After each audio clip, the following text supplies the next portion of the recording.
বিসমিল্লাহির রহমানির রহিম। আসসালামু আলাইকুম। কোটা সংস্কারের দাবিতে সারা দেশে আন্দোলনরত প্রিয় ভাই ও বোনেরা, খুনি হাসিনার রক্তচক্ষুকে উপেক্ষা করে আপনারা নিজেদের ন্যায্য, যৌক্তিক এবং সাংবিধানিক অধিকার আদায়ের লড়াই অব্যাহত রেখেছেন। তার জন্য আপনাদেরকে জানাই বিরচিত অভিনন্দন। ছাত্রছাত্রী প্রিয় ভাই ও বোনেরা, কোটা কখনো মেধার বিকল্প হতে পারে না। এই অন্যায্য কোটার কারণেই দক্ষতা এবং মেধার পরিবর্তে জনপ্রশাসন বর্তমানে সম্পূর্ণ দুর্নীতি নির্ভর হয়ে পড়েছে। জনপ্রশাসনে চলমান বৈষম্য আর অনাচারের বিরুদ্ধে কোটা সংস্কারের দাবিতে সারা বাংলাদেশের ছাত্র, তরুণ, শিক্ষার্থী আপনারা আবারও রাজপথে নামতে বাধ্য হয়েছেন। অথচ ন্যায্য দাবি না মেনে নিয়ে খুনি হাসিনা নিরস্ত্র ছাত্রছাত্রীদের উপরে পুলিশ, ছাত্রলীগ, যুবলীগ, সন্ত্রাসীদেরকে লেলিয়ে দিয়েছে। নিরস্ত্র শিক্ষার্থীদের উপরে আওয়ামী হানাদার বাহিনীর সশস্ত্র হামলায় সারা দেশে এখন পর্যন্ত কমপক্ষে 7 জন শিক্ষার্থী শহীদ হয়েছেন। কয়েকজনের অবস্থা অত্যন্ত আশঙ্কাজনক। সারা দেশে শত শত শিক্ষার্থীদেরকে নির্মম, নির্দয়ভাবে আহত করা হয়েছে। ছাত্রছাত্রী হত্যার এই বর্বরচিত হত্যাকাণ্ডের জন্য ক্ষমা না চেয়ে বরং উল্টো বিএনপির কেন্দ্রীয় অফিসে পুলিশি তল্লাশির নামে খুনি শেখ হাসিনা শিক্ষার্থীদের ন্যায্য এই দাবিকে রাজনৈতিক রং দিতে চায়। তবে হাসিনার ষড়যন্ত্রে আন্দোলনরত শিক্ষার্থী কিংবা দেশবাসী সজাগ এবং সচেতন। প্রিয় দেশবাসী, আওয়ামী লীগের হানাদার বাহিনীর হামলায় যারা হতাহত হয়েছেন তারা তো আপনার, আমাদেরই প্রিয় ভাই, বোন, সন্তান কিংবা স্বজন। তারা নিজেদের সাংবিধানিক অধিকার নিশ্চিত করার দাবি নিয়ে রাজপথে নেমেছিলেন। সাম্য, মানবিক মর্যাদা নিয়ে একটি স্বাধীন রাষ্ট্রে স্বাধীনভাবে সম্মানের সঙ্গে বাঁচতে চেয়েছিলেন। অধিকার আর সম্মান নিয়ে বাঁচতে চাওয়াই কি ছিল তাদের অপরাধ? কেন আন্দোলনরত ছাত্রছাত্রীদের উপরে এমন বর্বরচিত হামলা চালানো হলো? আন্দোলনরত ছাত্রছাত্রীদের উপরে কেন গুলি চালানো হলো? হাসিনা জঙ্গি বাহিনীর আক্রমণে শহীদ প্রতিটি ছাত্রছাত্রী ছিলেন তাদের নিজ নিজ পরিবারের এক একটি স্বপ্ন। রাষ্ট্রের সামনে ছিলেন এক একটি সাফল্যের সম্ভাবনা। সুতরাং একজন ছাত্রছাত্রীকে হত্যা করে দিয়ে শুধু একজন ব্যক্তিকেই হত্যা করা হয়নি, বরং এক একটি পরিবারের স্বপ্ন আকাঙ্ক্ষাকে ভেঙে দেওয়া হয়েছে। এক একটি পরিবারকে পথে বসিয়ে দেওয়া হয়েছে। বিনা ভোটে অবৈধভাবে রাষ্ট্র ক্ষমতা কুক্ষিগত করে রাখতে রক্ত পিপাসু হাসিনা এভাবে আর কত মানুষের জীবন কেড়ে নেবে, আর কত পরিবারের স্বপ্ন কেড়ে নিলে খুনি হাসিনার রক্তের নেশা মিটবে।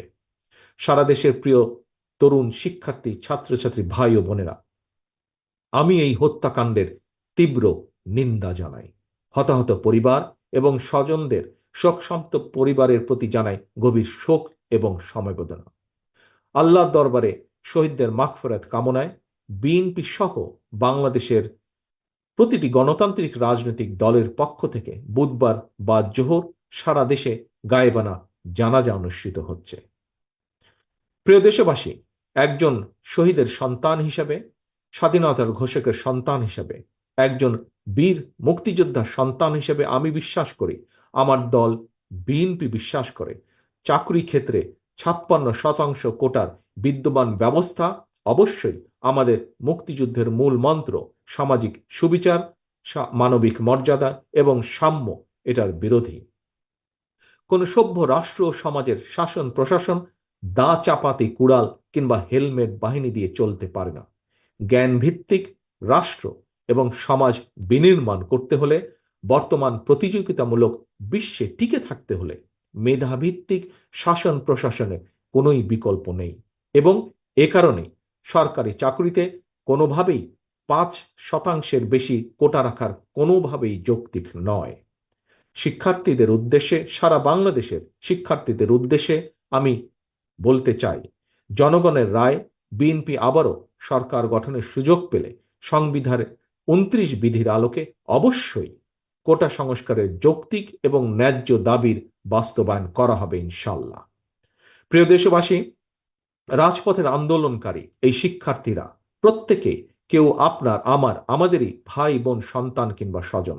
সুতরাং তারুণ্যের ন্যায্য অধিকার আদায়ের এই চলমান লড়াইকে সফল করতে অভিভাবক হিসাবে অবশ্যই আমাদের সমর্থন সহযোগিতা অব্যাহত থাকবে।